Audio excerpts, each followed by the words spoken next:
Bonjour à toutes et à tous. Alors, quelle précision obtenir de votre carabine? Donc, si je vous dis qu'en réalité, une arme qui tire sous la minute d'angle, c'est vraiment très rare et il y a peu de chances que vous en ayez une.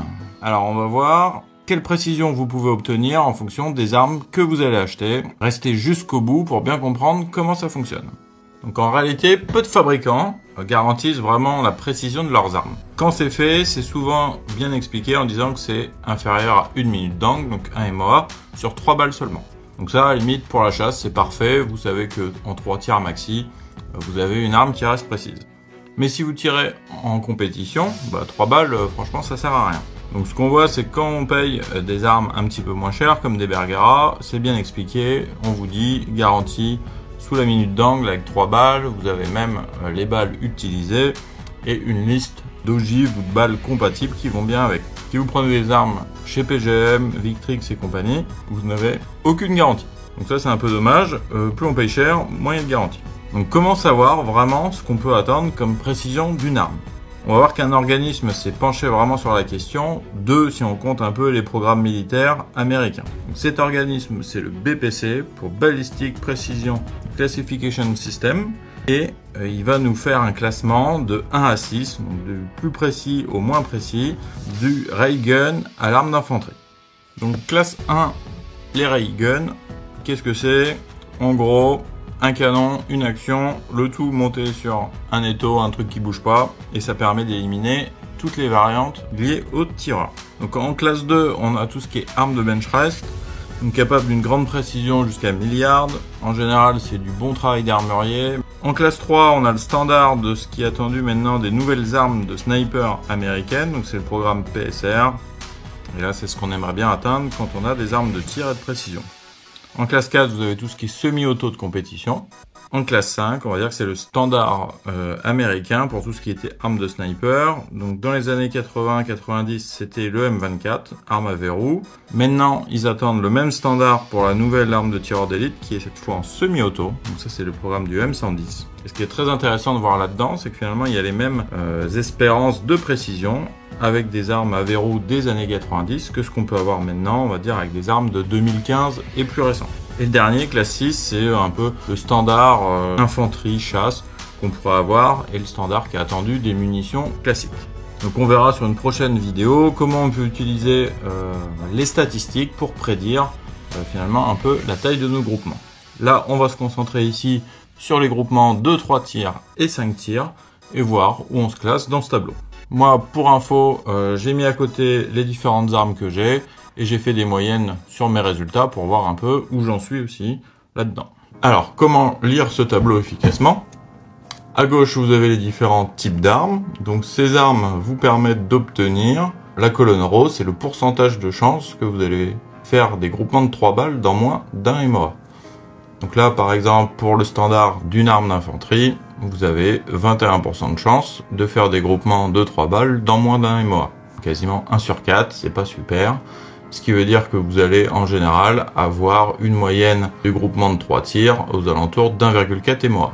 Donc ça, c'est comme ça que vous pouvez faire pour trouver comment rentrer dans ce tableau.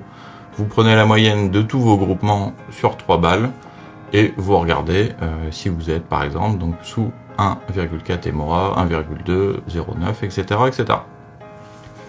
Pour ce qui est des groupements de 5 tirs, on voit que ça se gâte. On passait de 21% là sur 5 tirs, on n'est plus qu'à 3%, donc c'est vraiment très peu. Quand même 3% de chance de faire un groupement de 5 balles dans moins d'un MOA, c'est quand même moins glorieux. Et ce qu'on voit, c'est que ça nous fait un groupement de 5 balles qui va faire 1,8 MOA. Ce qui est intéressant de voir aussi, c'est que dans beaucoup de sources d'une petite formule, il vous suffit de multiplier par 1,3 en fait la taille de vos groupements sur 3 balles pour avoir un résultat assez proche de ce que vous pourriez avoir sur 5 balles. Et on voit ici dans ce tableau, ça marche plutôt bien, sauf pour les valeurs tout en haut, mais on est quand même vraiment très très proche. Donc là, moi, ça tombe à peu près sur ce que j'ai. Si vous avez un très bon M14 National Match, par exemple, vous êtes à peu près là-dedans. Ça marche aussi pour la plupart des AR-15. Moi, ça marche pour le 300 Blackout seulement avec des munitions rechargées. J'arrive à rester là-dedans. Donc, la classe 5 maintenant, vous avez 35% de chance de faire des groupements de 3 balles dans moins d'une minute d'angle. C'est un petit peu mieux, ce qui se traduit en fait par une moyenne d'1,2 MOA.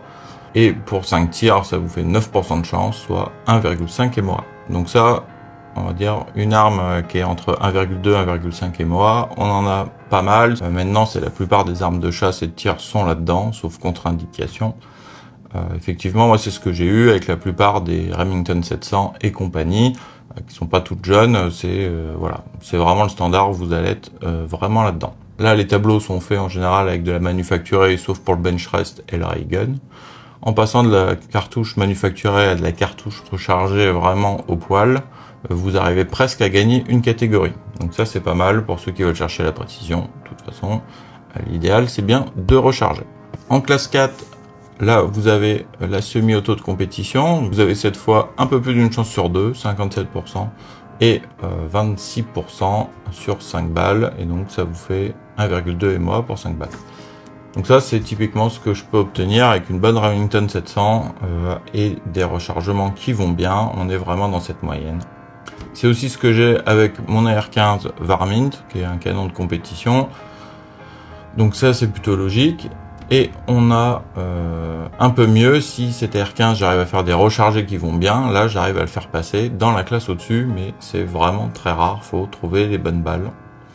La classe 3, donc là, on est sur le standard d'armes de tireur d'élite. On est maintenant à 85% de chance.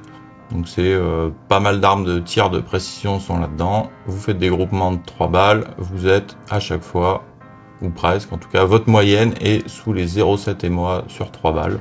Donc là, vous avez un classe 3. Et si vous faites des groupements de 5 balles, vous allez être sous 0,9 MOA. Donc ça, c'est ce que j'ai avec le D22 de précision. C'est aussi ce que je peux attendre là de ma Sabati ST18 ou même d'une bonne Bergara. Vous allez avoir ce genre de résultat. Et la ST18, justement, en rechargeant vraiment bien, j'arrive à la faire passer juste à la catégorie au-dessus, c'est-à-dire la classe 2 carabine de bench rest. Donc là, ce que ça nous dit, c'est que vous êtes quasiment tout le temps, quand vous faites des groupements de 3 tirs, sous la minute d'angle, qui se traduit par, en fait, vous avez une moyenne sur 3 tirs à chaque fois qui est inférieure à 0,5 MOA. Et sur 5 tirs, vous avez une moyenne inférieure à 0,6 MOA. Donc là, ça commence à être vraiment très compliqué. Ceux qui tirent et qui rechargent, c'est ce qu'on essaie de faire et c'est quand même très très difficile. Et le dernier, la classe 1, voilà, c'est vraiment au-dessus, c'est très difficilement atteignable. En fait, ça veut dire que vous faites des groupements de 3 tirs à chaque fois sous 0,2 MOA. Donc là, chapeau si vous y arrivez. Et vous, est-ce que 100% de vos tirs sont réellement sous la minute d'angle? Dites-moi en commentaire, vous, où vous vous situez, qu'on puisse tous comparer et apprendre et voir ensemble quelle est la réelle précision finalement de nos armes. Merci d'avoir suivi cette vidéo et je vous dis à bientôt pour de nouveaux trucs et astuces sur le tir et le rechargement.